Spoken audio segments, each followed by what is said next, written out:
Hoje a gente vai mergulhar numa das maiores histórias de conquista do nosso planeta. É uma saga de adaptação que levou milhões de anos e que literalmente transformou a Terra. Essa é a história de como as plantas saíram da água e dominaram o mundo. Sabe, parece uma pergunta simples, mas essa foi uma das barreiras mais difíceis na história da vida. Para as primeiras plantas, que eram descendentes de algas verdes, abandonar a água foi quase como um astronauta pisando num planeta alienígena. Um lugar cheio de perigos e desafios que exigiram invenções biológicas, assim, extraordinárias. Beleza, então vamos entender isso. O primeiro problema que precisava ser resolvido era o mais básico de todos. Como é que se sobrevive fora da água? Um ambiente que dá suporte, hidratação e ainda por cima facilita a reprodução. O que a gente vê aqui é o contraste brutal que as primeiras plantas tiveram que encarar. Pensa só, na água a vida era sustentada, hidratada, tudo certo.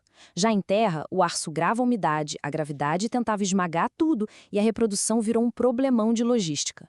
Como encontrar um parceiro sem um oceano inteiro para levar seus gametas? Cada um desses pontos exigiu uma invenção genial. As primeironas a se aventurarem em terra firme foram as briófitas, tipo os musgos que a gente vê por aí em lugares úmidos. Elas foram pioneiras, sim, mas ainda eram muito dependentes da água. Por serem avasculares, ou seja, sem um sistema de canos internos para transportar água, elas não conseguiam crescer muito para cima. E o ponto crucial, os gametas masculinos delas ainda precisavam nadar para encontrar o feminino. E aí vem o pulo do gato, a primeira grande invenção das plantas terrestres. Elas se tornaram embriófitas. O que isso quer dizer? Em vez de liberar seus ovos na água, elas passaram a guardar e proteger o embrião dentro da própria planta-mãe.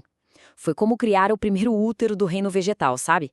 Garantindo a sobrevivência da próxima geração nesse novo ambiente super seco. Ok, depois de garantir que o embrião ia sobreviver, o próximo desafio era crescer. Como deixar de ser só um tapete verde no chão e começar a brigar de verdade pela luz do sol? O problema era a gravidade e, claro, a necessidade de levar água lá de baixo das raízes até o topo. E a solução para isso veio com as pteridófitas, o famoso grupo das samambaias. Elas olharam para esse desafio de crescer e desenvolveram a primeira infraestrutura interna do reino vegetal. Essa foi a segunda grande sacada, os vasos condutores. As plantas se tornaram traqueófitas. Basicamente, elas inventaram um sistema de encanamento interno. O xilema é tipo um cano que puxa a água das raízes para cima, e o floema distribui a energia, os açúcares da fotossíntese pela planta toda. Isso não só deu um suporte estrutural para elas, mas finalmente permitiu que elas crescessem para valer. E essa estrutura toda permitiu uma virada de chave no ciclo de vida delas. Para simplificar, as plantas têm duas fases na vida. Uma que produz gametas, o gametófito, e outra que produz esporos, o esporófito. Nos musgos, aquela parte verde que a gente vê é o gametófito. Já nas samambaias, o jogo virou. A planta grande, a samambaia em si, passou a ser o esporófito, que é bem mais robusto e complexo. Foi uma verdadeira troca de poder entre as gerações. Só que, mesmo com o encanamento e a capacidade de crescer, as samambaias ainda tinham um calcanhar de Aquiles. Os gametas masculinos ainda precisavam nadar. Elas conquistaram a altura, mas ainda estavam presas ali, na beira da água, para poder se reproduzir. A liberdade total veio com o próximo grande grupo, as gimnospermas. Pensa nos pinheiros, nas araucárias. Elas desenvolveram duas tecnologias que, nossa, mudaram o jogo para sempre e permitiram a conquista de ambientes muito mais secos. A primeira delas, o grão de pólen. Pensa nele como se fosse o gameta masculino dentro de uma cápsula espacial. Bem protegido e super leve, ele podia viajar com o vento. Isso eliminou de vez a necessidade de água para fecundação. A reprodução das plantas literalmente aprendeu a voar. A segunda inovação foi a semente. Se o embrião protegido lá atrás foi a versão 1.0, a semente com certeza é a 2.0. É na prática um embrião com o seu próprio lanchinho dentro de uma casca super resistente. Isso deu para a nova geração uma proteção imensa contra o ressecamento e predadores e ainda facilitou muito a dispersão para novos lugares. Então, beleza. Com pólen e semente, as plantas finalmente conquistaram a terra firme. Mas polinizar pelo vento é contar muito com a sorte, né? É um processo super ineficiente. A última grande revolução foi sobre otimizar a reprodução, torná-la mais direta, mais eficaz. E então surgiram as angiospermas, as plantas com flores.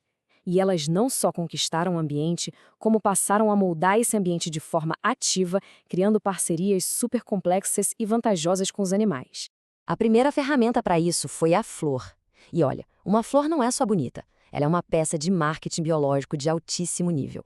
Com cores, formas, cheiros, ela anuncia sua recompensa, o néctar, para atrair polinizadores específicos, como abelhas, pássaros, morcegos, que vão fazer o trabalho de levar o pólen certinho aonde ele precisa ir. E depois da polinização, vem a segunda jogada de mestre, o fruto. O fruto é outra invenção genial para usar os animais.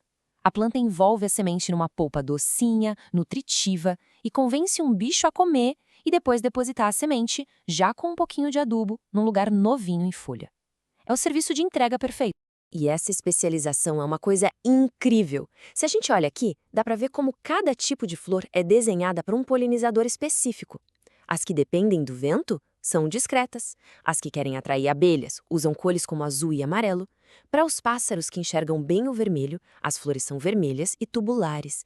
E para os morcegos que saem à noite, as flores ficam claras, perfumadas e abrem de noite. É uma coevolução perfeita. Então vamos dar uma recapitulada nessa jornada, que foi épica, né? De organismos simples, presos à água, a verdadeiros arquitetos do nosso ecossistema. Esse quadro resume a escada da evolução perfeitamente. A gente começa com as briófitas, que nos deram um embrião protegido. Depois as pteridófitas, que desenvolveram o tecido vascular. Em seguida, as gimnospermas se libertaram da água com as sementes e o pólen. E, finalmente, lá no topo, as angiospermas, refinando tudo com flores e frutos para máxima eficiência. Cada degrau foi uma revolução. Ah, e as angiospermas ainda tinham um último truque na manga, a dupla fecundação. Em vez de só criar o embrião, elas usam uma segunda fecundação para criar um superalimento exclusivo para ele, o endosperma. Isso dá para a semente uma reserva de energia extra, garantindo um começo de vida ainda mais forte. No fim das contas, a história das plantas é a história de como a Terra se tornou um lugar habitável para nós. Elas criaram o oxigênio que a gente respira, o solo que a gente cultiva e a base de quase toda a cadeia alimentar terrestre. Cada passo dessa jornada foi uma invenção que construiu o mundo que a gente conhece hoje.